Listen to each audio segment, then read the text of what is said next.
From the Garcelon Civic Centre in St. Stephen, New Brunswick, CHCO Television and the Municipal District of St. Stephen are proud to present Meet Your Candidates, St. John St. Croix votes.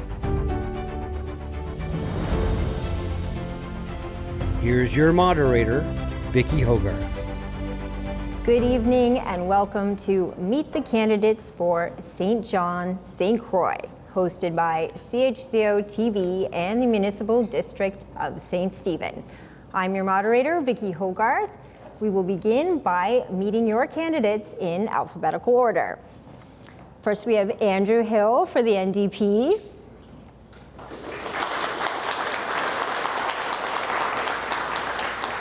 Gerald Irish for the Green Party.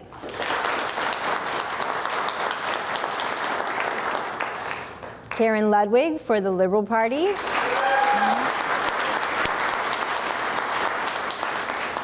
And John Williamson for the Conservative Party. It takes a lot of courage to put your name forward to run, so once again, let's give them another round of applause as a group.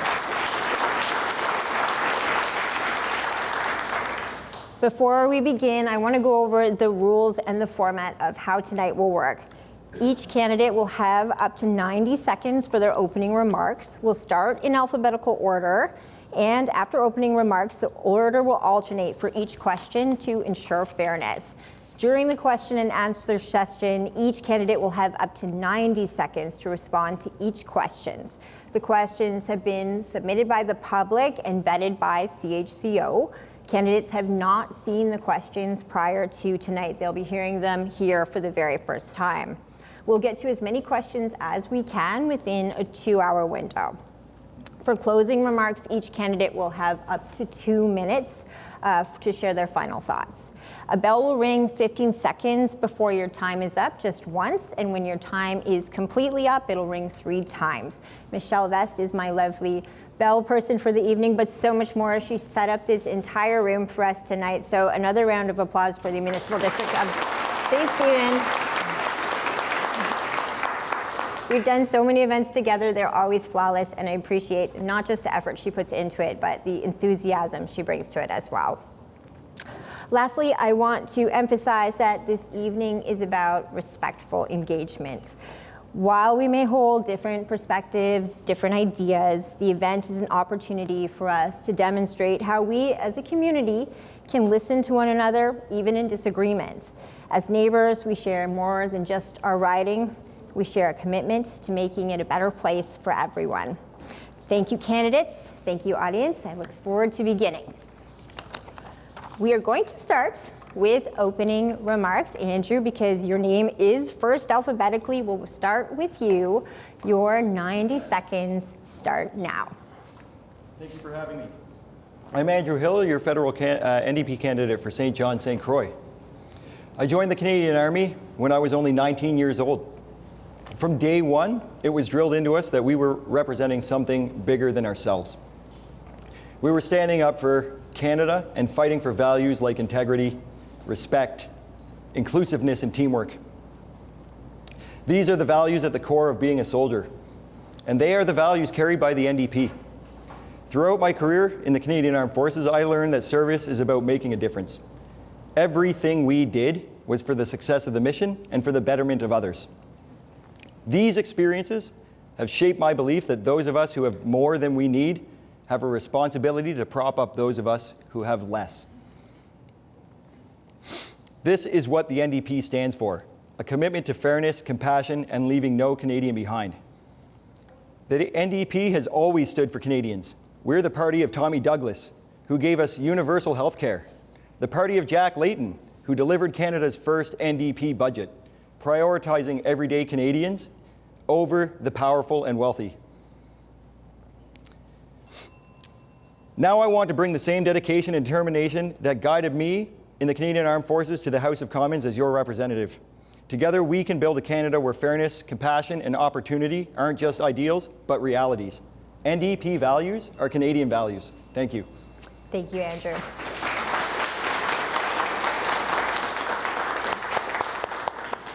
Gerald, your 2 minutes for opening remarks start now. All right, thank you everybody for coming this evening. My name is Gerald Irish. I'm running for the Federal Green Party of Canada. The last 10 years I've been a sales professional, and 25 years before that I've owned my own company for property management and renovation.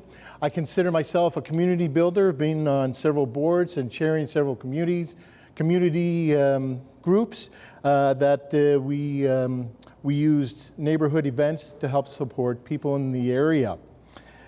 What I'm going to do is bring what the Green Party is offering you tonight. We're looking at healthcare in crisis, comprehensive healthcare with no matter where you live, is something that's very important, especially in a rural area like this. Building on mental health and addiction services and those other services are very important to help the people who are having a hard time help themselves. Keeping healthcare public and keeping it out of the hands of corporations is something we need to do. And making sure that we work with the provinces for proper funding for healthcare is a very important item as well. After affordable housing is also important, we need to have a strong rebuilding strategy, helping people and rebuilding our housing stock to get everybody housed. The last is thanks. Thank you, Gerald.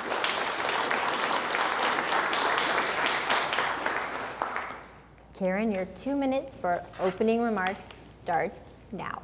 Great, thank you. Thank you all for joining us tonight. To me, this election is probably the most pivotal one in my lifetime. And when I was asked to run, I was asked to run from my experience as being a member of Parliament, but also my experience on the international trade file.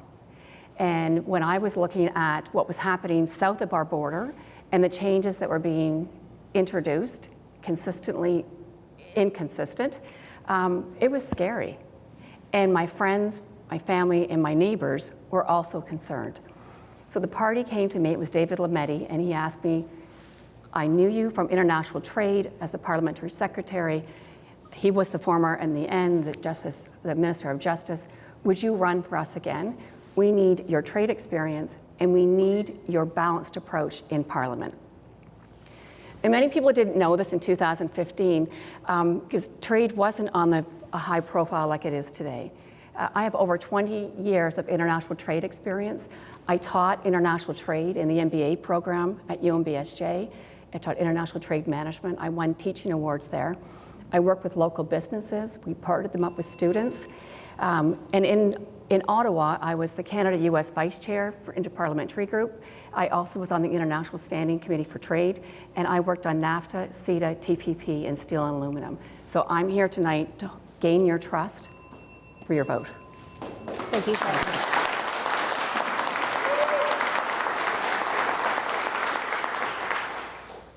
John, your 90 seconds for opening remarks begin now. Thank you, Vicki. First, I want to thank CHCO for hosting tonight's debate. This has become a great tradition here, and it's important that we've all gotten together to talk about some of the issues that matter to voters. As a lot of you know, we have new riding. What was formerly New Brunswick Southwest is now St. John, St. Croix. And I loved New Brunswick Southwest. I think that name is still going to stick. We'll just maybe refer to it as Southwest New Brunswick. The new riding, of course, we don't have York County anymore, but we are going into the city of St. John, West St. John. So it's still the beautiful riding with the great people, and now we have a brewery, which is kind of exciting in Moosehead Brewery. I've been a 3-term member of Parliament, and over those terms, I've worked hard to visit all the communities in what was New Brunswick Southwest. There were 17 municipalities and plenty of rural communities as well. I've tried to be a steady voice in Parliament, but also, when necessary, a loud voice. This has included, for example, when we've talked about Campobello, the rights of rural gun owners, support for mental health care, better rural internet, and the list goes on, infrastructure, and I hope to be talking about some of those tonight in ways that I hope we can move forward together. At the end of the day, I think we're all here to think about what we want in a representative. The vote that the MP makes matters in Parliament, because the votes in Parliament matter to how our communities are run back home. Thank you.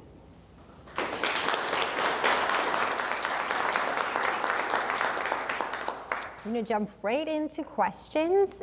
Gerald, you will go first for question 1. I ask again the audience just to remain quiet until after the candidate is finished. This first topic is on economic resilience amid U.S. trade tensions. So, heavy subject right off the bat. Your time will begin when I'm done reading the question. I'll read the question for each candidate so that you hear it again. Gerald, with the re-election of U.S. President Donald Trump and the imposition of new tariffs on Canadian goods, how does your party plan to safeguard Canada's economy, particularly trade-sensitive industries vital to St. John, St. Croix? Wow, and that's one of the questions that's a hot topic for a lot of us, especially down in this riding. One of the things that the Green Party is looking to do, we're looking to support those small businesses, companies, and industries that have been exposed to tariffs and help them find new markets moving forward. I see this as an opportunity for us to be able to explore those new markets outside of Canada, and not just with and more so away from the U.S. and more so to the other European nations who are welcoming us with open arms and our goods with open arms. So I think that's something that we should strongly do. I think we should have some, the Greens are going to be bringing forth some financial programs for businesses that are hurt with tariffs, that are transitioning and working through the tariffs so that they can survive working through that and stay strong and stay in business. And I think we also have to make sure that we bring forth the Made in Canada and really review what the need is and move that forward. So, thank you, Gerald. Karen, with the re-election of U.S. President Donald Trump and the imposition of new tariffs on Canadian goods, how does your party plan to safeguard Canada's economy, particularly trade-sensitive industries vital to St. John, St. Croix? Turn my timer on. Great question, and it's probably one of the most important ones I hear at the door, is that people are scared. They're scared of what's happening with the United States. They're scared of what's happening with tariffs. They're not sure about jobs, the job security, and the relationship with the United States. I think Mark Carney has the best resume of any of the leaders to help navigate us within this trade war. And 2, when we look at international trade, we also have to look at all the other markets that Canada is a member of in terms of trade agreements. We have 15 trade agreements with 51 different nations. That's a huge population. So it's helping our businesses with a plan and policies and a framework that our businesses can make that pivot. But it's not just enough to say to diversify. We have to help them with international trade financing, the global skills in terms of export, of international marketing, of service and product adaptation, preparing them for the regulatory changes in the other countries, and also working with those countries on the regulations to see how we could come closer together. The overall point I'd like to make on this one is, when we look at what's happened, this has pulled Canada together and unified us. The Buy Local campaign that is working well, not always the cheapest way. Right now, if that continues, that will bring in to our national economy $10 billion a year. We have 5 border crossings in this riding that also need to be protected. Thank you. Thank you, Karen.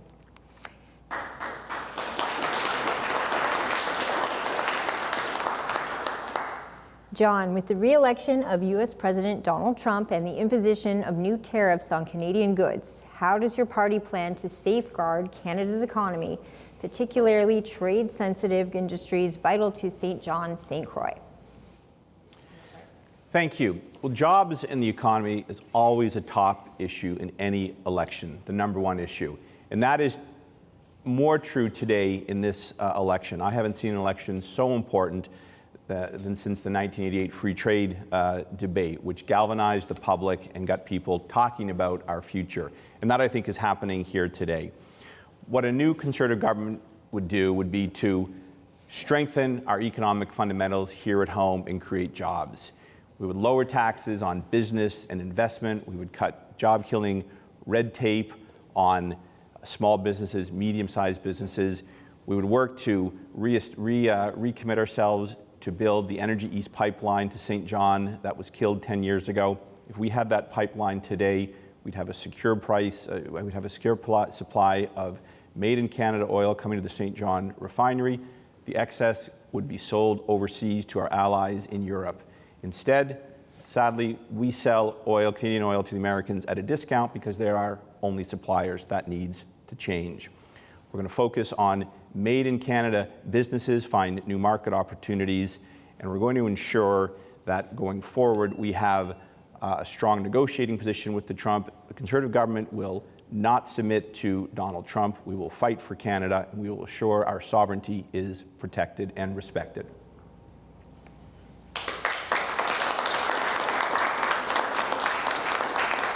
Thank you, John. Andrew, with the re-election of U.S. President Donald Trump and the imposition of new tariffs on Canadian goods, how does your party plan to safeguard Canada's economy, particularly trade-sensitive industries vital to St. John, St. Croix? Well, it's no doubt that the tariffs that Donald Trump's government has imposed on Canada has created a lot of uncertainty. The NDP's plan to counter Donald Trump's is both robust and resilient. We're going to start by creating a Buy Canadian, Build Canadian plan. And this plan is to enforce government projects that will build the infrastructure where it's needed by promoting Canadian products by Canadian manufacturers. And these will be priority for government projects. These tariffs that we've been imposed on have actually created a unique trading opportunity for Canada. We're no longer in a position to trade with our most convenient trading partner. However, it does open up the world to Canada to the world where we have more trading partners. And this is a unique situation for us in which we can take advantage of these new trading partners. We also have plans to impose counter tariffs. Using these counter tariffs, we're going to put 100% of these dollars that we take from counter tariffs back into the Canadian economy, back towards Canadian workers by expanding our EI programs that will get the Canadians their benefits sooner and more benefits in their pockets when they need it. Thank you.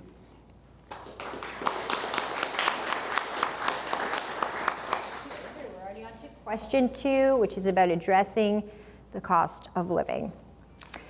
Karen, you will be first for this question. Canadians are grappling with rising costs for essentials like food, fuel, housing, and transportation. What specific measures will your party take to reduce the cost of living for everyday Canadians? You have 90 seconds. Looking at Carney's plan, or Mark Carney's plan, it would be to continue to build the economy, make it stronger, to ensure that our moms and dads, our families, parents, have jobs. So there's one. Also looking at, we've introduced pharmacare, dental care, $10 a day daycare. The federal government last year transferred money to the province of New Brunswick, for example, for in-school meal programs. We need to be looking and working with the province on energy. I don't think there's a person in this room that has not been upset about their MB Power bill. We also need to be looking at our seniors, and I don't think any party has done enough for our seniors. And my question is this: if the Conservatives are planning to cut taxes, how could we be assured that they're not going to be cutting our health care? Because that is a significant health transfer to the province. Tax cuts for the wealthy do not help those that need it the most. And when we're looking around our communities, we need housing that people can afford, housing that is accessible. So part of our plan is to double the pace of home construction to 500,000 a year. And communities like St. Stephen, St. Andrews, St. George, and others should have had access to the housing accelerator funding for housing, but Pierre Poilievre turned it down. Thank you, Karen.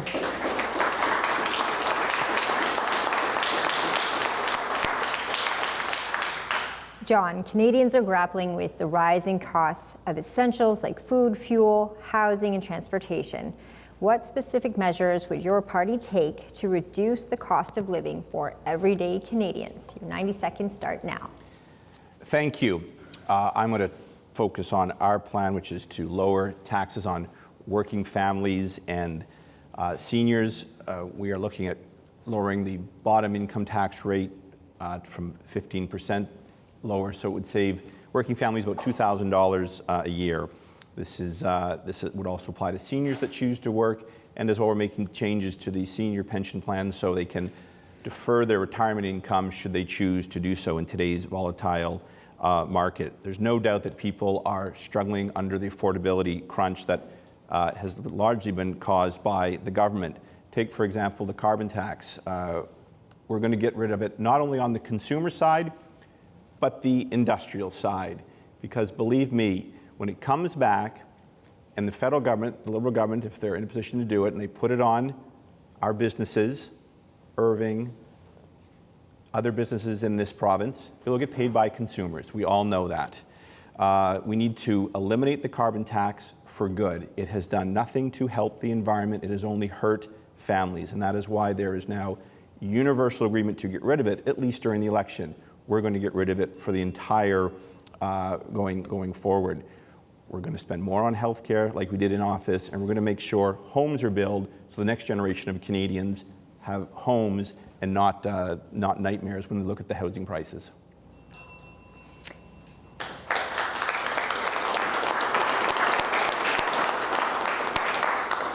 Thank you, John. Andrew, Canadians are grappling with the rising costs for essentials like food, fuel, housing, and transportation. What specific measures will your party take to reduce the cost of living for everyday Canadians? Yeah, you're absolutely right. Families shouldn't have to choose between paying for their food, their housing, their medication. These things, that's just not acceptable. Yet we see corporations profiting while people are getting gouged. We at the NDP are going to try to make life more livable. We're going to make life more livable by putting more money in the pockets of Canadians. With a tax cut targeted those who need it the most, we're going to take GST off of the essentials like the groceries, home heating, cell phone bills. These things are going to put money back in Canadians' pockets. We're going to put price caps on the groceries you need so that big corporations can't gouge you at the grocery store. Okay, grocery CEOs are making record profits while inflation on groceries is at the highest it's been in 40 years. Okay, rent and home prices have doubled under the Liberals in the last 10 years, doubled in 10 years. Okay, under the Liberals, food and housing costs have gone up because they won't stand up for the investors that they're working with. And Mr.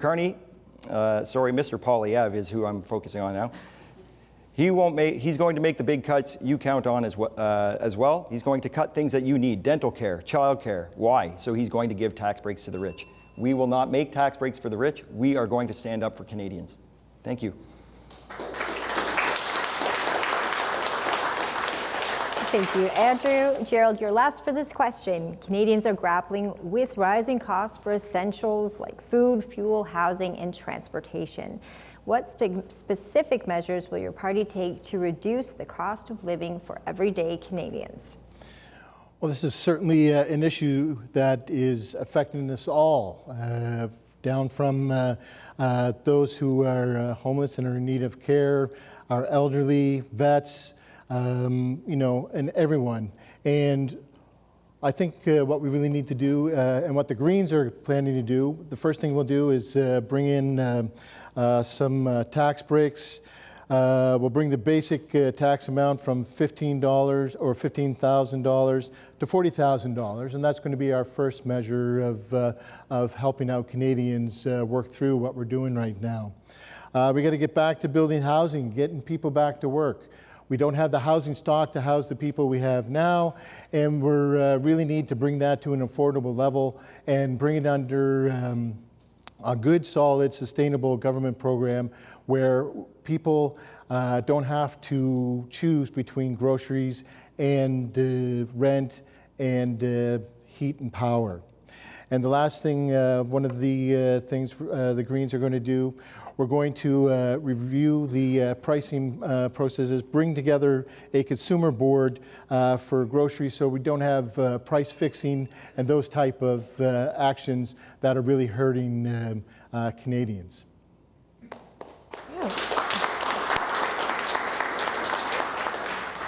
We're moving right along. We're at question 3. It's tackling Canada's housing crisis. John, we'll be starting with you for this question. While housing is primarily a provincial responsibility, the federal government plays a key role in funding, policy direction, and partnerships. What is your party's plan to help increase the supply of affordable housing, and how will you ensure smaller communities like those in St. John, St. Croix are included? Thank you, Vicki, for the question. I think this is one of the biggest questions in this election because in the last 10 years, housing prices have doubled. If you're a young person or a young family starting out today, it is impossible to break into the housing market. I was up knocking on doors in Sunbury just 2 days ago. I ran into a young lady who was in her early 30s. She can't afford a home in the Junction. She finds rent so expensive, she's decided to stay at home to try to save for a house. But when new houses are going for more than $500,000 outside of the city of Fredericton in rural New Brunswick, that is a problem. It's a problem largely caused by the federal government with their inflationary policies, their failure to build, and the broken immigration system that has brought in so many people that demand has gone through the roof. Our program is to focus on boots, not suits, not money for bureaucrats, but to build homes. We're working with trade unions to make that happen. We're going to take the HST off any home, $1.3 million or less, to save homeowners money. But we're going to focus on building like we've never seen before. And Conservatives know infrastructure, we know how to get it done, and we're going to fix this problem to make sure homeownership is a dream again and a reality for Canadians. You, John. Andrew, we're moving over to you next for the same question. While housing is primarily a provincial responsibility, the federal government plays a key role in funding, policy direction, and partnerships. What is your party's plan to help increase the supply of affordable housing, and how will you ensure smaller communities like those in St. John, St. Croix are included? Yes, housing is a real big issue everywhere. And the NDP, New Democrats, we have a great plan because we believe a good job we believe one job should be all you need to afford your home. The Canada of our dreams includes a home for everyone. Unfortunately, at this point, that's not the case. The government needs to use every tool at its disposal to find homes that they can afford. We're going to stop big corporate landlords from buying up land and buildings. That keeps homes in the hands of owners and not corporations, so that keeps them out of the hands of people who are going to get them for profit. We're going to build rent-controlled homes on public lands. We'll support first-time home buyers with CMHC-backed loans, and we'll launch a massive house building program to create jobs, keep our economy going, and make sure people can find homes that they can afford. Thank you. Yeah.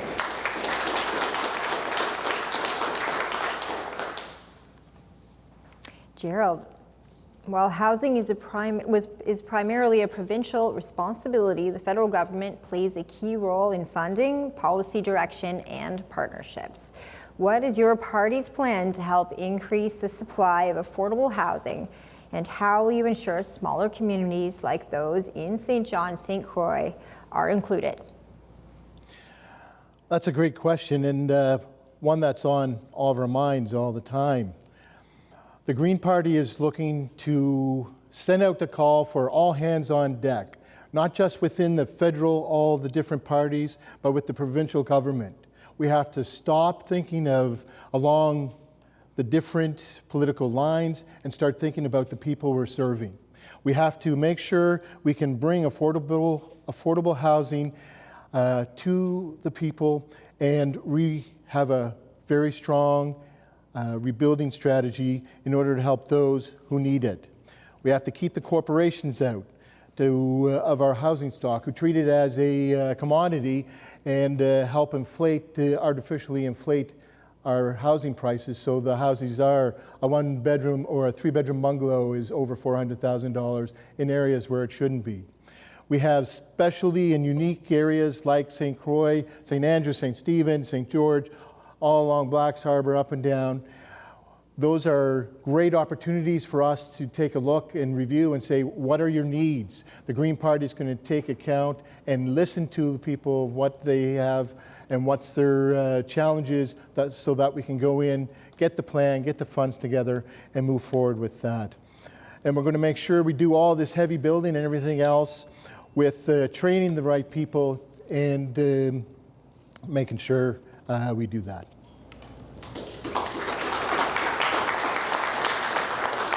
Thank you, Gerald. Karen, while housing is primarily a provincial responsibility, the federal government plays a key role in funding policy direction and partnerships. What is your party's plan to help increase the supply of affordable housing, and how will you ensure smaller communities like those in St. John, St. Croix are included? Thank you. An extremely important question for our friends, our neighbors, and all of our small communities. First off, the federal government needs to be partnering with the provincial government, and that would be a commitment from Kearney to Holt, for example. When we look at the plan to build 500,000 new homes a year, that's doubling the pace, that also includes financing for builders. So there is a major incentive to build these communities. And if we think it seems like a lofty dream, in St. John West, there's Dunn Avenue and Fundy Heights community developments. Those were established and built after World War II for the veterans, the returning veterans, so they had a home to live in. Those homes and those communities are a really important part of the fabric of St. John West. We can do that again, and that is our plan. We need to increase the supply, we need to stimulate our economy, stimulate our builders, but we also have to look at the skilled building trades. In the next 8 years, 22% of our skilled builders will be retiring. So how do we backfill that? John mentioned about immigration. Immigration was a partner deal with the province of what they were looking for, particularly during COVID. They wanted more people to be available for jobs. The infrastructure, unfortunately, didn't back that, and we're looking at those consequences now. So when we're bringing in immigration and we're looking at our numbers, we have to have the infrastructure to support that, not only in our cities, but certainly in our small communities. That has to be a coordinated plan.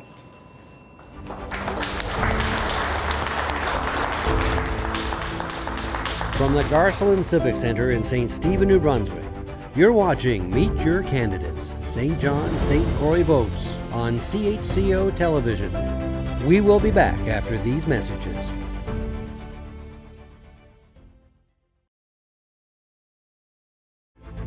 CHCO Television and the Municipal District of St. Stephen are proud to present Meet Your Candidates, St. John, St. Croix Votes. Here's your moderator, Vicki Hogan. We're moving right along to question 4, if you can believe it. This one's on crime and public safety. It's quite general in how it's written because we had many questions come in from the public about crime, so answer it as you wish. We will be starting with Andrew for this one. Andrew, what is your plan to address crime and improve public safety? And how will you support both prevention and enforcement? Thank you. Crime is a very complex issue. It's one that we can't just arrest our way out of. So crime stems from many systemic issues: a failure to find affordable housing, a meaningful employment, mental health and addictions issues. All of these are components to having a high crime rate. So if we can solve many of these issues with the plans that we have going forward, such as our affordability, beefing up our healthcare programs, as well as bolstering our RCMP, and we can reduce the crime rates by making sure that people who are living in a lifestyle that would create the conditions for crime are able to live a meaningful, fulfilled lifestyle, which also reduces the conditions to create crime. And then it would reduce a prison population, which is a burden on taxpayers. That's mine. Thank you.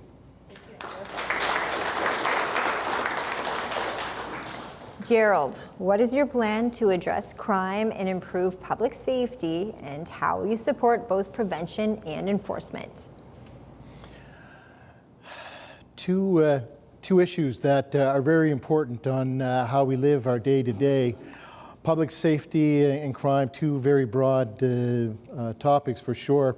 I'm going to go first to public safety with environmental issues, where we are in an environmental crisis right now, where we have large swings of heavy winds, bigger storms, heat waves, things that really threaten us right on the street.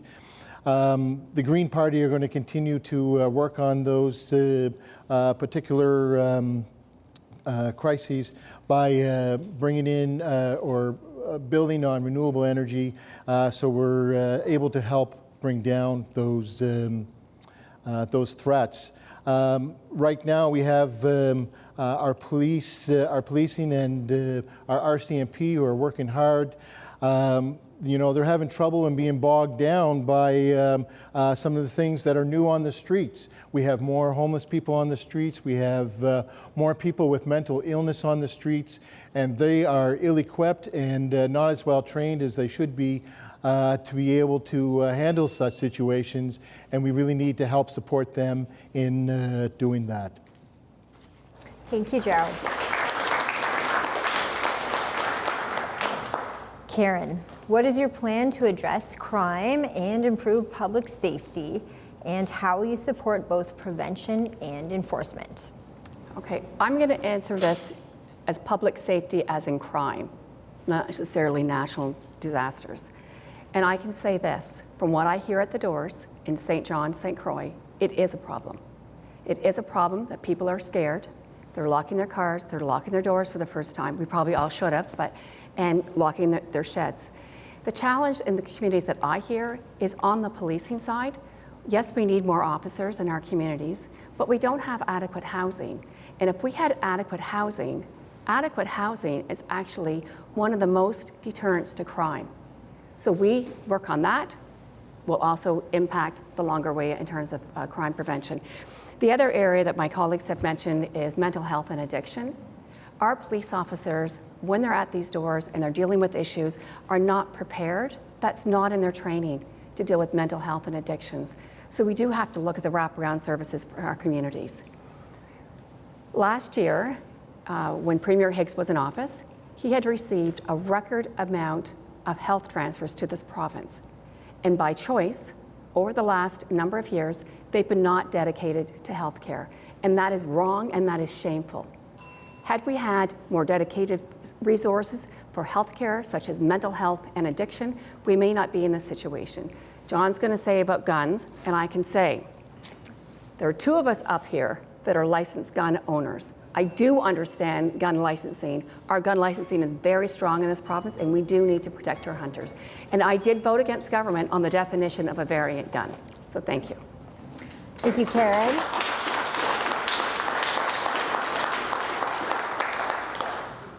John, what is your plan to address crime and improve public safety, and how will you support both prevention and enforcement? So I'm sure everyone's aware of the home invasion a few nights ago in Bayside. 4 individuals, 5 actually, tried to break into a home that was occupied with a long gun. 4 of them were arrested. They're all back on the street today. Last night, one of them broke his bail condition, was rearrested, and is out again today. This is the result of Bill C-75 that my Liberal opponent voted for. Easy bail. Talk to the police. They will tell you it is very difficult to hold people that break the law, even when a firearm is used in the commission of a crime. Our government will ensure we have jail, not bail, for repeat serious, violent criminals. Crime and chaos, sadly, has come to small communities all over this riding. It is a direct result of the 4 justice bills the Liberals passed that make it virtually impossible to hold these people in a jail. When we were in office, 2 things happened. Not only did the crime rate go down, so did the incarceration rate. Why? Because we were focused on keeping people in prison who were breaking the crime. So I'll come to long guns later, but that's targeting hunters, which is not what Conservatives are about. That's what Liberals are about. We want to go after the criminals.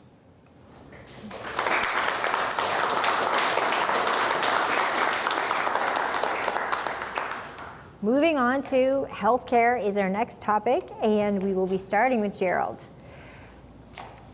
Many New Brunswickers still struggle to afford prescriptions and dental care, among other healthcare needs, all the while navigating an under-resourced healthcare system. What role should the federal government play in improving access to healthcare, and do you support programs like universal pharmacare and dental care to help ensure all Canadians can afford the services they need? And that's a great question, and that's one of our top priorities in the Green Party for sure. We are in a healthcare crisis because it's been just looted for the last 15, 20 years. It's had the biggest budget, so everybody has taken away from its budget. We need that comprehensive, no matter where you live, program for healthcare, so that we can make sure that people in rural areas where St. John, St. Croix, a lot of it is rural, that everyone here has the same kind of care as everybody who's in more dense places like in the cities, like in St. John. We need to build on mental health and addiction centers. I know there's a great center in St. John right now. They're doing very well of taking people who have had addictions and taking them off the streets. I believe in the pharmacare and the dental care, and I think these programs need to make sure that they keep moving forward and we incorporate them into our healthcare and in Medicare. We need to keep corporations out of our healthcare. It's got to be continually to be public funded. Thanks. Thank you, Gerald. Karen, many New Brunswickers still struggle to afford prescriptions and dental care, among other healthcare needs, all the while navigating an under-resourced healthcare system. What role should the federal government play in improving access to healthcare, and do you support programs like universal pharmacare and dental care to help ensure all Canadians can afford the services they need? Thank you for that, Vicki. Universal pharmacare should just be like healthcare. It should just be for everyone. And the same with dental care. Dental care isn't just about someone's hygiene. It's actually related to health. It's a social determinant of health to have proper dental hygiene. I met a couple today in St. John at the Senior Center, and they told me that their income is $2,400 a month, but for them to get health insurance that's private as seniors on a fixed income, it's $170 each a month. So we definitely do need to do better on that. When we look at health transfers, we should make sure that we not only continue to transfer at a high investment into the province, but that we also have a stipulation that the health transfers are spent and invested on health. And John had mentioned about looking at deferring income for seniors. I say for the tax-free savings account. The people I'm talking with don't have an extra $5,000. They don't have $5,000 laying around. Healthcare is absolutely at a critical stage. When we look at interprovincial trade barriers, that also includes our health coverage, the licensing of doctors, the licensing of nurses. When we look at our immigration and our point system, I think we do need to look more closely at very targeted immigration based on the areas of need. And right now, we have a number of doctors and nurses that are not qualifying to practice in Canada. Thank you. Thank you, Karen.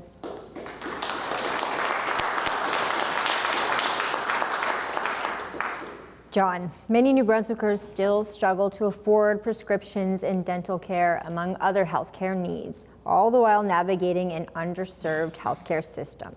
What role should the federal government play in improving access to healthcare, and do you support programs like universal pharmacare and dental care to help ensure all Canadians can afford the services they need? Thank you, Vicki. So Conservatives believe in focusing on the most important social transfers. And when we were last in office, our healthcare transfers grew at a faster rate, a bigger rate than they did under the Trudeau Liberals. This is a fact. We believe in the healthcare system and funding it so provinces can deliver it.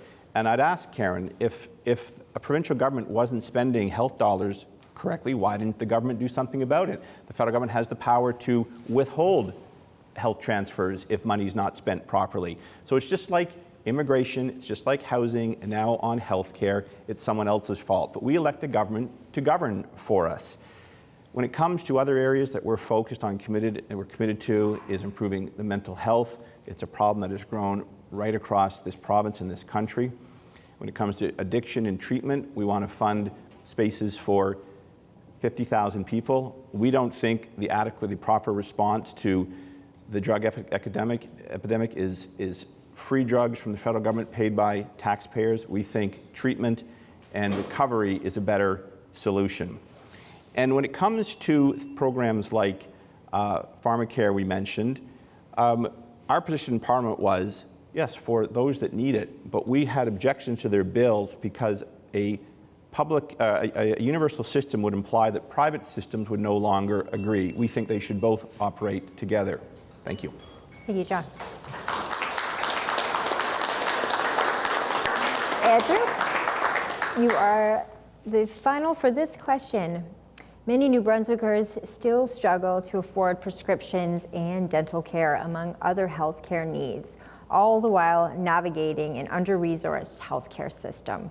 What role should the federal government play in improving access to healthcare, and do you support programs like universal pharmacare and dental care to help ensure all Canadians can afford the services they need?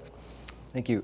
Like many New Brunswickers, I myself have faced this issue. My wife is still waiting for a doctor after 6 years of coming to the province. I'll have to say this, Canadians are very proud of the health care system that we currently have, that we've built together.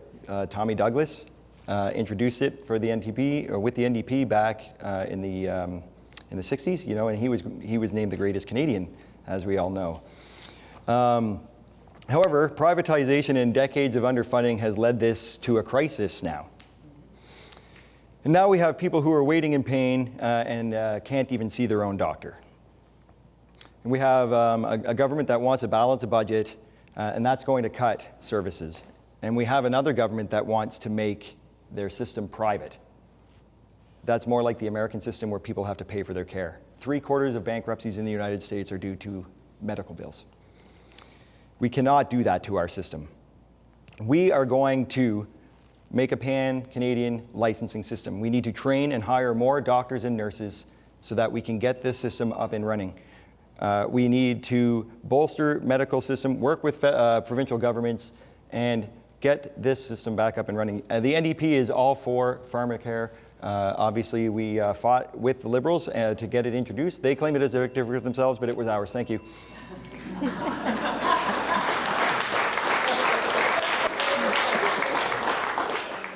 Moving right along to question 6, we are starting with Karen for this one. The topic is the Campobello ferry. Do you believe, Karen, that the federal government should play a role in establishing and funding a year-round ferry service to Campobello Island to ensure residents can access mainland New Brunswick without relying on U.S. roads? If so, how would you help make this happen? Thank you for the question. Looking at Campobello and the beautiful spot that it is isolated. And if there was ever a question in anyone's mind if Campobello needed to have a year-round ferry, what has just taken place south of the border, to me, it's gone beyond a provincial responsibility. It is a federal responsibility as well. So I firmly would support, and I always have, but this time around, I think with the exemption of the tariffs, the federal government is recognizing the uniqueness of the location of Campobello, the tenderness and the sensitivity of 60 people not being able to afford a passport. We need a year-round ferry. If they don't have a gas station, all the supplies, to say buy local on Campobello, there isn't a lot of local. So that, to me, what just has taken place since December until now is a true indication of why that ferry should be adequately supported by both levels of government. Thank you. Thank you, Karen. Thank you.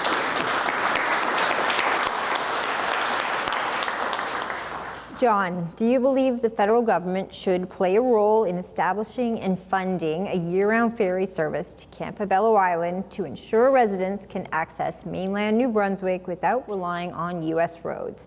If so, how would you make sure this happened?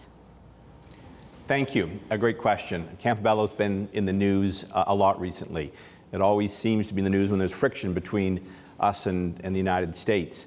I was proud 5 years ago to work with Chrystia Freeland to ensure that Campobello stayed open when the Canadian-U.S. government closed the border. The moment I saw that Donald Trump had closed the airspace to Europe, canceled flights, I thought Canada's going to be next. I reached out to the government and said, I've got a place called Campobello. They kept it open. Similarly, when the tariffs went up, the mayor, Harvey Matthew, called me and I got on it as well. This time, the finance minister was Dominic LeBlanc from this province. I reached out to him as well. I was pleased to see it happen. I think it was a lot of people working together to get that done, but it shows what happens when we do work together, all three levels of government, cross-party line. On the ferry, absolutely. In fact, for years, we were all told, lawmakers, going back to Greg Thompson, beyond that, federal government doesn't fund ferries. Well, you know what I did? I'm the chair of the Public Accounts Committee. I checked, and I found that since 1977, the federal government has been funding BC ferries.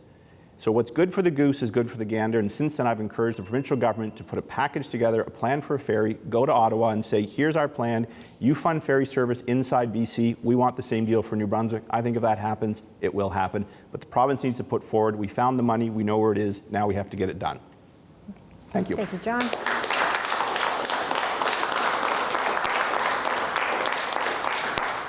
Andrew, do you believe the federal government should play a role in establishing and funding a year-round ferry service to Campobello Island to ensure residents can access mainland New Brunswick without relying on U.S. roads?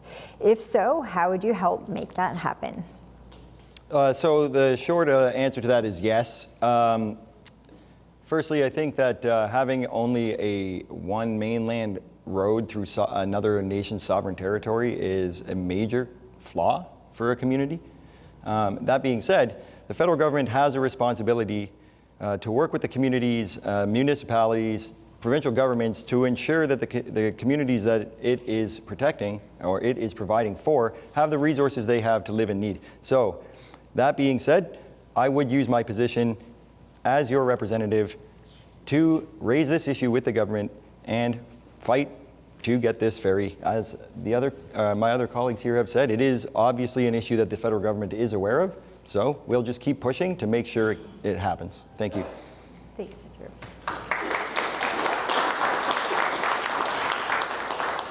Gerald, do you believe the federal government should play a role in establishing and funding a year-round ferry service to Campobello Island to ensure residents can access mainland New Brunswick without relying on roads to the U.S.? If so, how would you help make this happen? Well, I think this is a very exciting opportunity for sure. Of course, Campobello needs a ferry, and in this political and economic climate, it definitely needs to happen quickly.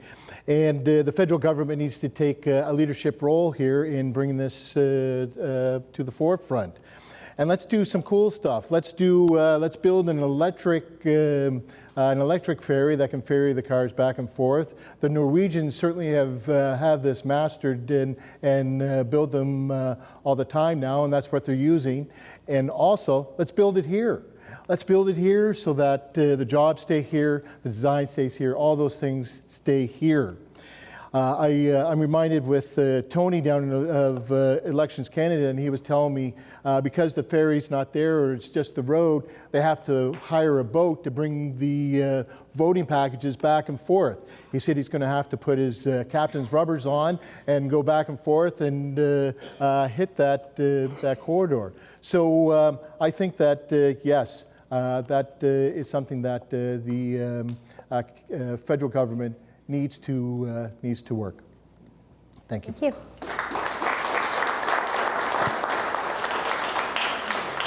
Moving on to question 7, it is about local journalism and media sustainability. We will be starting with John for this one. The decline of local news outlets threatens community engagement and informed citizenship. What policies will your party introduce to support journalism and ensure the sustainability of local media and a diversity of voices? Thank you, Vicki. A big topic, given the changes the federal government has made. For example, we cannot access news on Facebook now. Some people blame Facebook, some people blame the federal government. Australia had a very similar bill, and in the end, they were able to negotiate with Facebook, so news and emergency news was available. I think the federal government has been far too focused on centering opinions and keeping Facebook and news content on Facebook. I think that's been the wrong approach. I think it impacts debates like this when you can't read what's happening. Too many people now have to take photos and put it on Facebook just to put a headline on. I think that's been wrong. Look, we have a policy. We think the CBC has become overly reliant on tax dollars, $1.3 billion and counting. I know the Liberals are promising more money for CBC.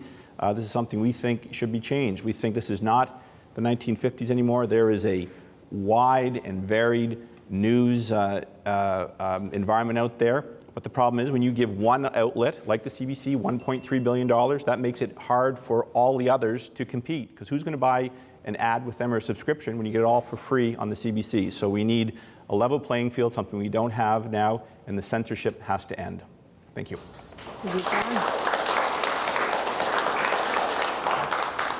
Andrew, the decline of local news outlets threatens community engagement and informed citizenship. What policies will your party introduce to support journalism and ensure the sustainability of local media and a diversity of voices? Thank you. The NDP is very pro-journalism, very pro-open media. We also support the bolstering of the CBC. In fact, I personally believe in the importance of a national broadcaster. Thank you. These things are very important to our party, and especially because if we don't protect these things, we run the risk of becoming diluted by other nations' propaganda, other nations' media. We lose the risk of our own identities. Our policies are going to protect, we're going to put in place to protect our national broadcasters. We're going to put in policies to increase funding to local media outlets to help them create more content to reach more people. The other thing we want to do is relook at the CRTC, give them some more strength so that they can go after the bigger telecoms communications networks so that we can see more media presented on those networks as well. Thank you.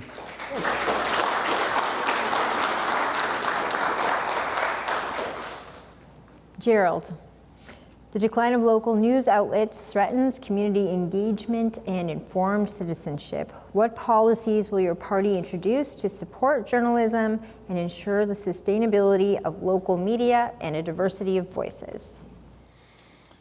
This is a very timely subject as we go through an election and everybody's talking about interference from different nations and how they're diluting the news and fake news and all those type of things.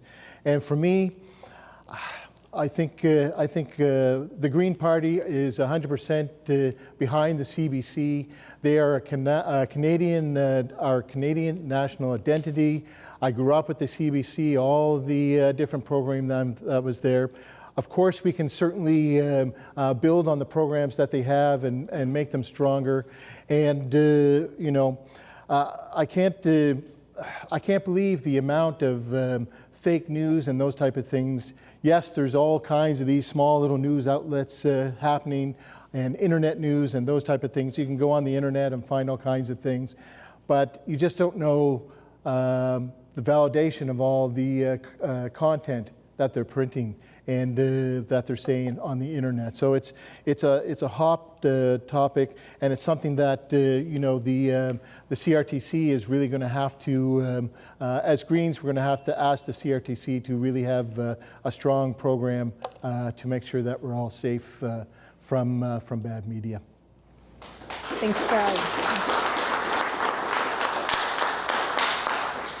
Karen, the decline of local news outlets threatens community engagement and informed citizenship. What policies will your party introduce to support journalism and ensure the sustainability of local media and a diversity of voices? Thank you. So for Jay and Vicki, they know very well that I support and have supported CHCO. I think that local media is absolutely essential. You're here today, the other networks are not. I have a friend that works for Global News. My husband and I went to university with him, and we've all worked in the same university bar. He's now the lead reporter for the Global News. So I follow Dave Aiken, and Dave said this week how difficult it was following Pierre Poilievre. One, media was not allowed on the bus. It was 4 questions a day. So it isn't only about sustainability and local media, it's actually having access to people that are making significant decisions, for example, on a campaign trail. Refusing access to our media is wrong. That's limiting access to information. So what do people do? A lot of people just make their stuff up. They go to Facebook, they spread misinformation, they put crap on people's pages. I'm there. I have 250,000 views on my post. There's not that many people in this riding. So the local media sustainability of it is absolutely critical at a time when we're talking about Canadian unity.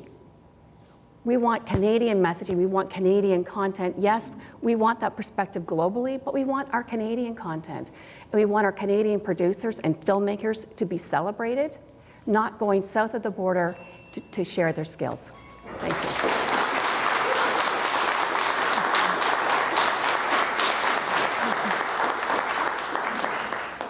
I promise I didn't submit that question. I didn't submit the question. Came from the public, which was great to hear. We're moving on to, but I appreciate that the public does care. That means a lot. We're moving on to question 8, climate resilience and disaster preparedness. We're starting with Andrew for this question. How will your party help communities like those in St. John, St. Croix prepare for and adapt to increasing impacts of climate change, including extreme weather, coastal erosion, and flooding? Thank you. The New Democrats are, we definitely agree the climate change is real and it is a crisis. We have to do something to combat it. The big thing that we have to do in this country is end the oil and gas subsidies that we have. That we give to the oil and gas producers. That's roughly $18 billion a year that we pay out to these oil and gas companies. And we can use these subsidies to put into a green energy initiative, okay? So green energy is a huge, we have good opportunities in the East Coast for green energy. Hydrogen gas, for example, we can produce here in the East Coast. The NDP has a plan to build a national energy grid. Huge deal here. If we build a national energy grid, it not only produces jobs, it produces innovation, and it ends monopolies on the electricity producers. As we all know, living in New Brunswick, we've seen skyrocketing rates in our electrical power. So as we build a national energy grid, it creates competition for these companies, forces them to bring their rates down. So the climate crisis is real. We have ways to combat it. Big thing to do, fight the oil and gas, bring their subsidies out, use that subsidy that we have from them to fight the climate change and bring in green initiatives. Thank you. Thank you, Andrew. Gerald, how will your party help communities like those in St. John, St. Croix prepare for and adapt to the increasing impacts of climate change, including extreme weather, coastal erosion, and flooding? And that's a great question. And we at the Greens, we are in a climate emergency. We have more extreme weather. We have huge firestorms, windstorms, heat waves, heat domes. Along the coast, we're seeing more and more erosion from places because the seas are rising. And, we're stuck on fossil fuel. And, we deserve clean air, fresh water. We have to bring accountability for corporations and those who are polluting our water and our air. And we need to invest in renewable energy. We have to reduce pollution by 10% each year. We have to do these things. But we also have to make sure that we're prepared for the disasters in between that time. So we have to create local boards for disaster emergencies and make sure they are all in alignment and that they have preparedness plans for those. And then there's different areas. We're along a coast that there's unique conditions that we really have to make sure that we prepare for. So thanks. Thank you, Gerald. Karen, how will your party help communities like those in St. John, St. Croix prepare for and adapt to the increasing impacts of climate change, including extreme weather, coastal erosion, and flooding? Thank you.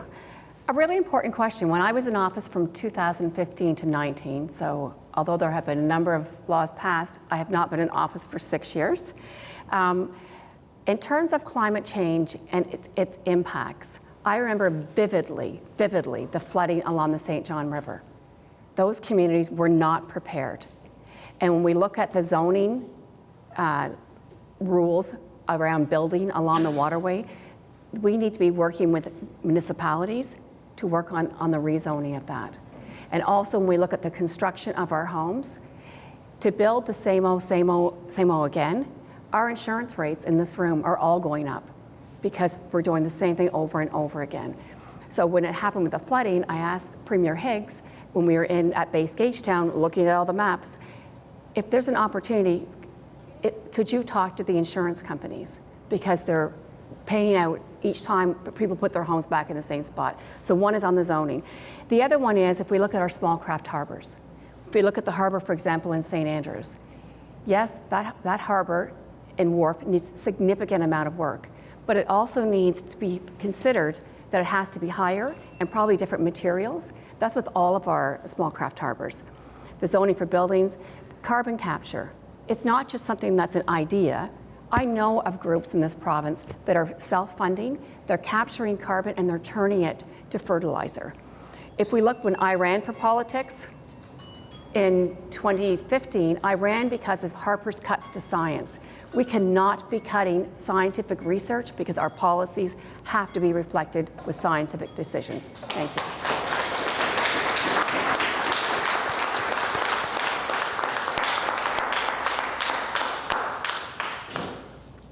John, how will your party help communities like St. John, St. Croix prepare for and adapt to the increasing impacts of climate change, including extreme weather, coastal erosion, and flooding? Thank you. So I don't know if there's subsidies going to the oil and gas industry. I'm a bit doubtful because I think if there were, the Liberals would have cut them. I think it's a lazy talking point to say, we'll just move this money that oil and gas is getting and give it to the green lobby. What I know is that this kind of thinking is what gave us the carbon tax. Yes, it's been several terms since Karen was there, but Karen, along with Liberals, voted for the carbon tax. And every year it increased until the public finally said enough. So for the election campaign, it has gone away, but Mr. Carney has said he will bring it back on industry. When that happens, it's going to come back with a vengeance. When Mr. Irving is hit with a carbon tax, industrial carbon tax on gasoline, do you think he's going to pay it, or do you think we're going to pay it? When the farmer or when Moosehead Brewery is hit with a carbon tax, industrial carbon tax, or Flight Board, or name or the car company, or just the list goes on, do you think they're going to pay it or we're going to pay it? We know the example. What I'm committing today is that under Conservatives, there'll be no carbon tax. Affordability is, after the tariff war, the #1 issue in this campaign. And I am working to ensure families, young families, can afford a future, not go down a path where we have electric ferries, an industrial carbon tax that's just going to drive up costs and give us another term of the misery we've seen the last couple of years.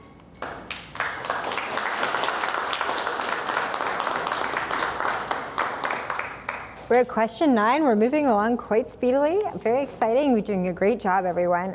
This topic for question 9 is homelessness in Canadian communities. We're starting with Gerald for this question. Homelessness is growing across Canada, including in smaller towns. How would your party work with the province, municipalities, and Indigenous communities to address both immediate needs like shelter capacity and long-term solutions such as supportive housing and mental health care? That's a great question. In order to help solve this problem, we have to bring all those levels of government to the table. We need the federal government there, we need the provincial government there, we need the municipal government there, and we need the Indigenous nation there. We need to take action and help everybody that are in these positions. Affordable housing is one, making sure everybody has a home, making sure the wraparound services are there. It's very important not to just have a home, but to have the wraparound services if there's addiction services or if there's any type of mental health illness issues there. We need to help on all those fronts. Because if you're going to be building programs that are going to be able to help, you really have to start with a good foundation and build from there. We can't just throw away one program because somebody else is running the government and then put it into another and then just lose what we've built. We have to build it once, build it strong, and make sure it includes everyone. Thank you, Gerald. Karen, homelessness is growing across Canada, including in smaller towns. How would your party work with the province, municipalities, and Indigenous communities to address both immediate needs like shelter capacity and long-term solutions such as supportive housing and mental health care? Thank you. About 3 weeks ago, I met with the mayor of St. John. We talked specifically about this. And in terms of shelters, remember, people aren't choosing to be homeless. It happens. The circumstances on the outside of COVID, the mental health problems, the addiction problems, the grouping of people, women in particular, Mayor Reardon said, are probably in some of the most vulnerable positions in St. John. Some of them are choosing not to use shelters, not to go into the encampments because of the dangers and the risks that they face.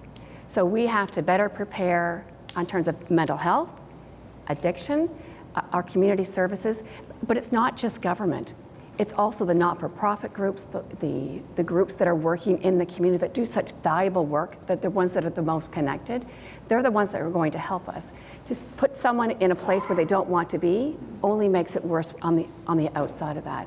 We also have to look at, if we're talking about shelters, a lot of people that live on the streets sadly also have children. So it's not just one generation, it's the next one. And if the children are living in shelters or they're living on the streets, they're probably not going to school and they're not eating properly. So this issue is much larger. We don't have to look any further than here in St. Stephen. You know, someone always is looking for someone to point out at this. We need to be helping our communities, our mayor, for what they're dealing with in this town, but it's a really comprehensive, complicated approach. Thank you.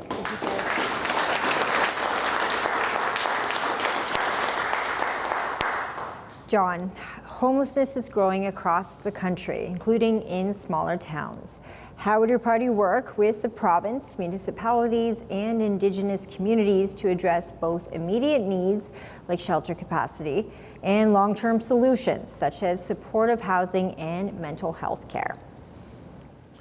Thank you. I mentioned already off the top our plan to fund 50,000 spaces for treatment and recovery. The current approach has just not worked, and every week it seems there's more families looking for an alternative.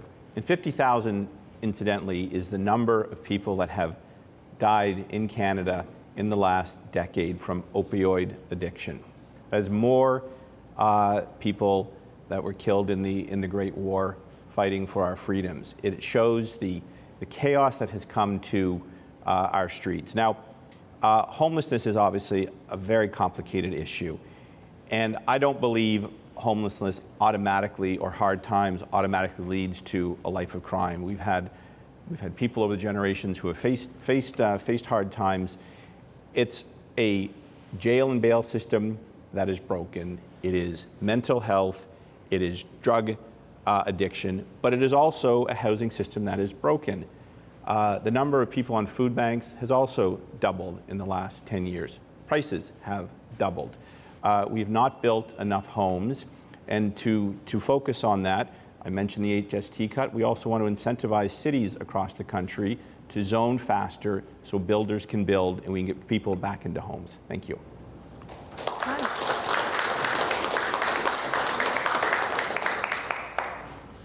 Andrew, homelessness is growing across the country, including in small towns.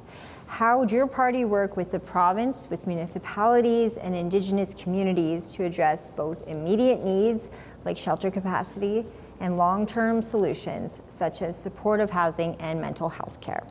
Yeah, thanks. So I have to say I do agree with John, which is surprising, right? Because the current approach isn't working, and that's where we end. Because we're here by choice, not by chance, okay? Because successive Liberal and Conservative governments have put us in this position. Homelessness is a cause because we are in this situation from homelessness because of systemic issues in the government made by the choices to bolster corporate landlords, for-profit homeowners. Okay, the reason we can't afford to own homes in this country is because land is going for sale to people who are making a profit, mad profit off of land, off of housing. Okay, homelessness isn't just a component of not being able to afford a home. However, that is the biggest one. We would like to see mental health and addiction services, proximity to services that the homeless need, right? Employment, meaningful employment and education. Those things are all things that need to be covered to solve the homelessness crisis. Okay, so as the NDP, we would put a price cap on food, rent caps on homes, rental homes. We would put homes in the hands of Canadians and not for-profit companies. This would alleviate homelessness, lower crime, as we were talking about earlier, and that would increase the safety and comfort and livelihood of all Canadians. Thank you. From the Garcelon Civic Centre in St. Stephen, New Brunswick, you're watching Meet Your Candidates, St. John St. Croix Votes on CHCO Television. We will be back after these messages.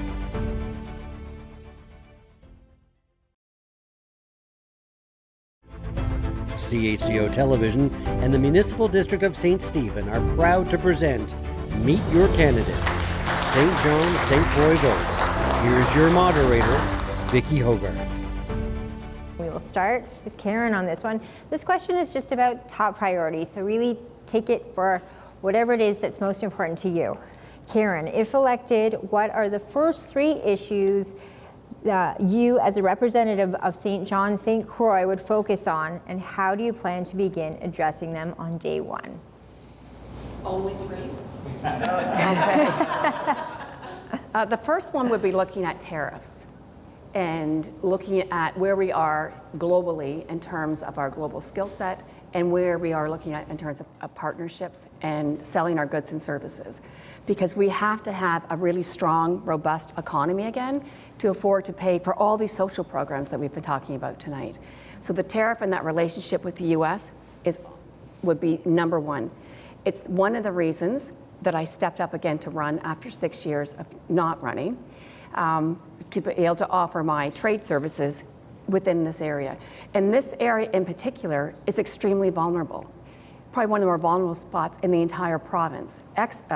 New Brunswick is the most export-dependent province in the country. And the number one city that's most at risk is actually St. John, New Brunswick.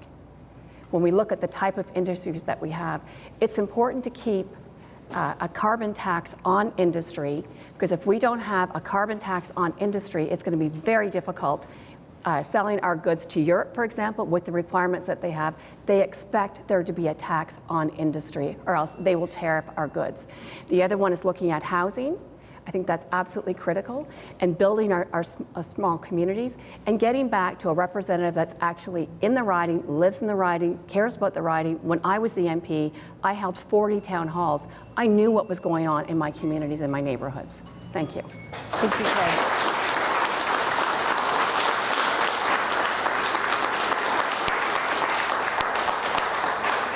John, if elected, what are the first 3 issues you as a representative of St. John, St. Croix would focus on, and how do you plan to begin addressing them on day 1? Sure. Well, I think my top priority is always to vote the riding first. And it's not to take a position in Ottawa and then another position when I come home.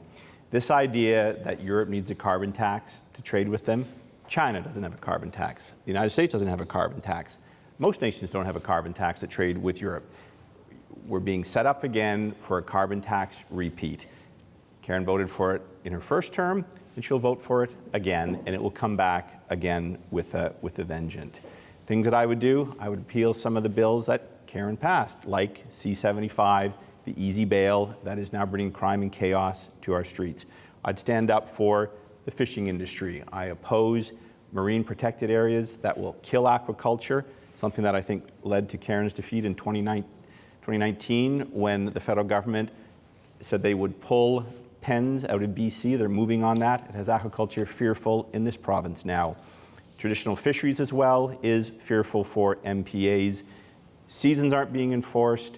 Poaching is not being rooted out. And for the first time that I've seen traditional aquacultures working together to fix some of these, they oppose them ferociously. And as well, I would end Trudeau's gun grab. That is now we're seeing the prohibit, you're not able to use hunting and regular hunting weapons now. This is outrageous. Ottawa needs to focus on criminals, not law-abiding firearm owners.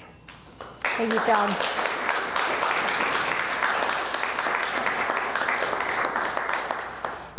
Andrew, if elected, what are the first 3 issues you as a representative of St. John, St. Croix would focus on, and how do you plan to begin addressing them on day 1?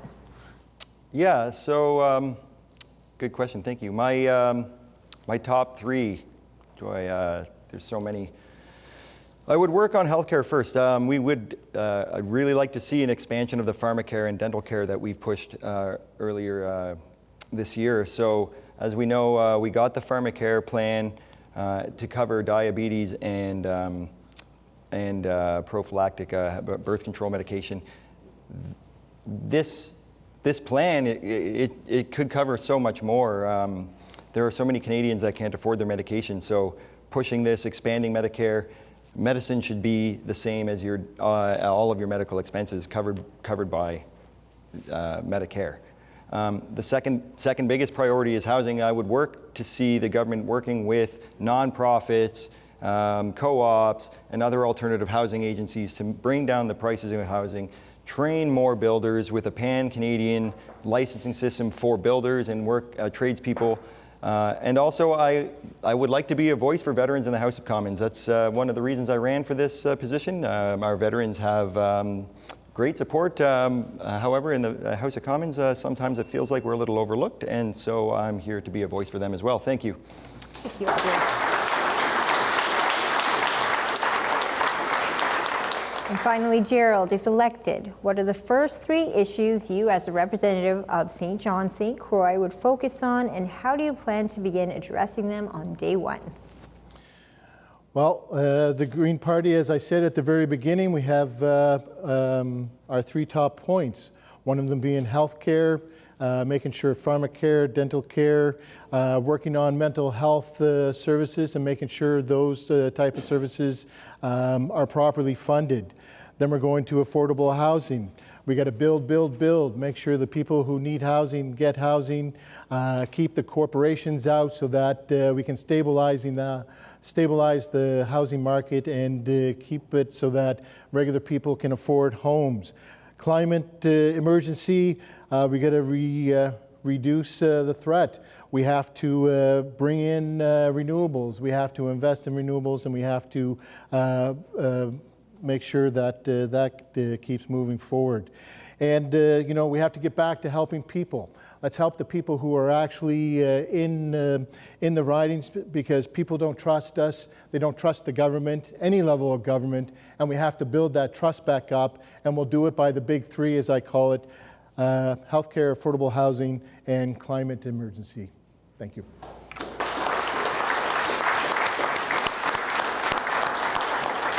Give them all a round of applause. This is the end of the question period. They've done amazing. These are really rapid questions.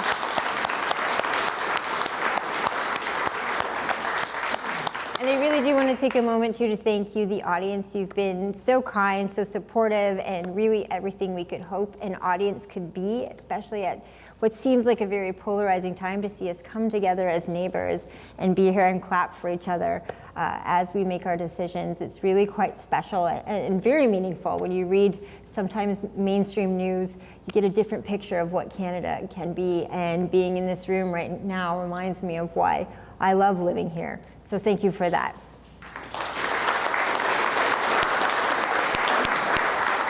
Now for closing remarks. Not 90 seconds anymore. You get 2 minutes, so a little bit longer to say what you want to say. You can use it any which way you like. In terms of where we start for this round, for fairness, we are starting with John. And Michelle is set for a 2-minute mark. Okay, so John, your closing remarks for 2 minutes begin right now.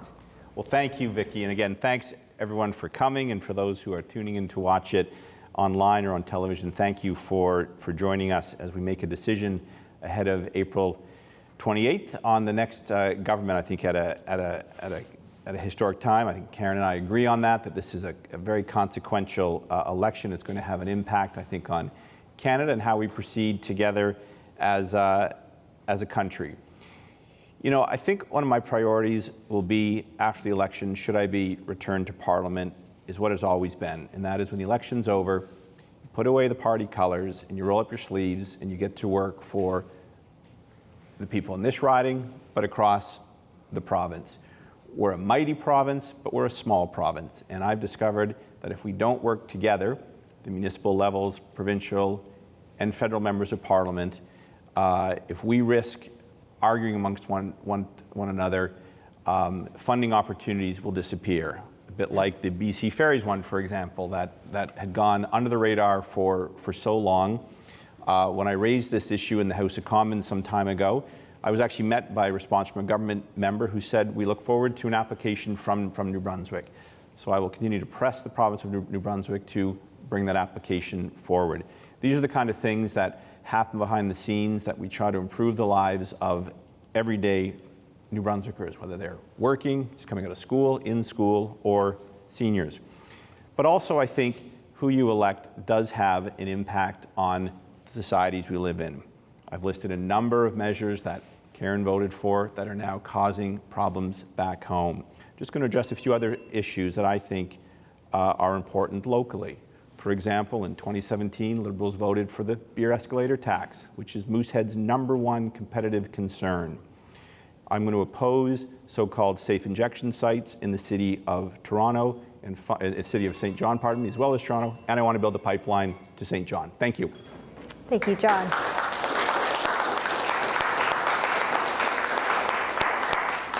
We're moving over to Andrew for your final words for 2 minutes. They begin now. Thank you for having me, and thank you everyone for listening to my responses and what I had to say. As a third-generation soldier, service has been a defining part of my life. My family's journey has taken me across this great nation. From the rugged coastlines of Nova Scotia to the vast prairies of Shiloh, Manitoba, and the many communities in Ontario and in between. I have lived, trained, and served in different corners of this country, and each experience shaped my understanding of resilience, commitment, and the deep bonds that Canadians share. But New Brunswick is more than just another stop along the way. It's where I chose to stay. Though I wasn't born here, this province has shaped me in ways no other place has. It's where I trained, where I built lasting family connections, and most importantly, where I decided to put down my family roots. I have lived and served in communities across Canada, but New Brunswick gave me something different, a true sense of belonging. St. John, St. Croix isn't just where I ended up. It's my home, my community, and the place I am honored to serve. I will represent the people of this riding with the same determination and tenacity that I brought to my service in the Canadian Forces. My commitment to serving Canada and Canadians remains unwavering, and I'm ready to fight for the needs of this community. If working Canadians want a representative who will fight for them in the House of Commons, they won't find that in the parties whose leaders consistently put corporations first.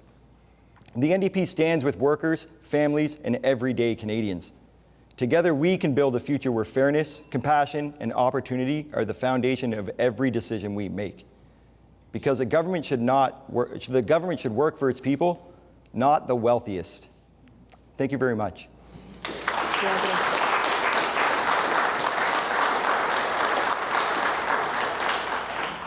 Gerald, your 2 minutes for closing statements start now. Well, first of all, I'd like to thank Vicki and the team here. Great bunch. Thank you so much for bringing this event together. I'm going to do something a little different. I'm going to send out some thank yous. I'm just the face of the Green Party for St. John, St. Croix. I didn't get here by myself. I'd like to thank my beautiful wife who's in the audience today. I'd like to thank my daughter Jenna for coming along to me for different events throughout the district. I'd like to thank my son David, who I can pick up with in 5 minutes and say, let's go put up signs in the middle of the night. I want to thank my dad, my 78-year-old dad, who has come with me to many events, and just his inspiration and his support is just outstanding. I want to thank my friends who have supported me in this endeavor and have given me their support with their signature. And I also want to thank the people who I see in the audience who are from this district. Thank you so much for your support. Thank you for thinking of me. Thank you for helping me put my name on the ballot. I appreciate it. Thank you very much. Thank you.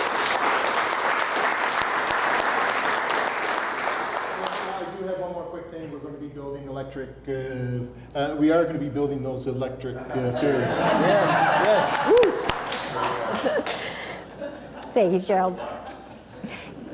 Karen, your 2 minutes for your closing words start now. Thank you. Well, Jerry's a hard act to follow. I guess I'm going to put it back to you as the audience and as the listeners for CHCO. Thank you, Vicki. Thank you, team. Thank you all for being here and listening and being so respectful.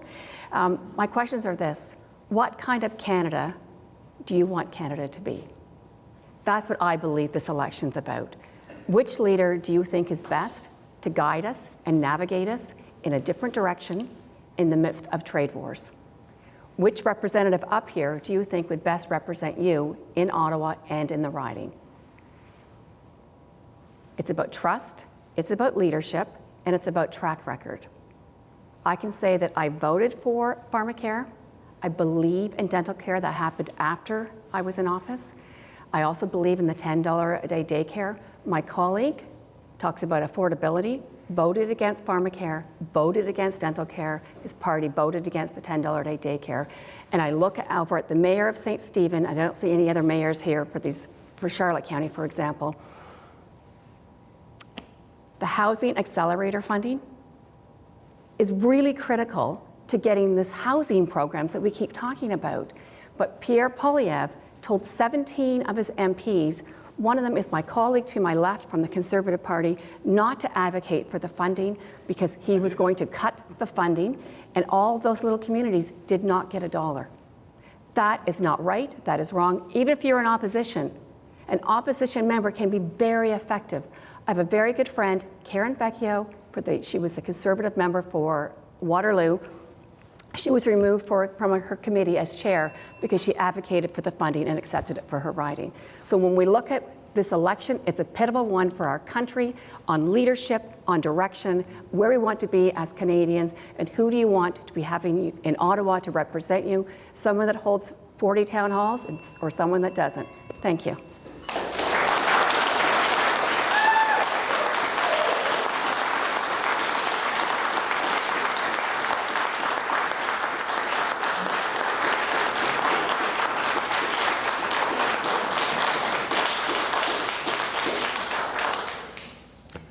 Tonight, we have shown that even with different perspectives, respectful and meaningful dialogue is possible and essential.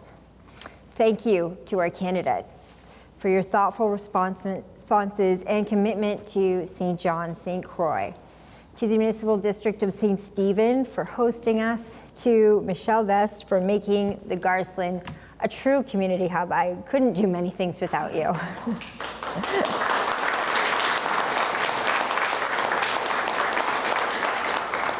And of course, to our CHCO team that are here today. I know my face gets often associated with CHCO, but we are so much more than that. We've got Jeff Lively on this camera, Patrick Watt on that camera, and Flo Mitchell is in the back just controlling everything. So it's the most beautiful little team, and I'm very proud to be a part of it and all that they are able to accomplish.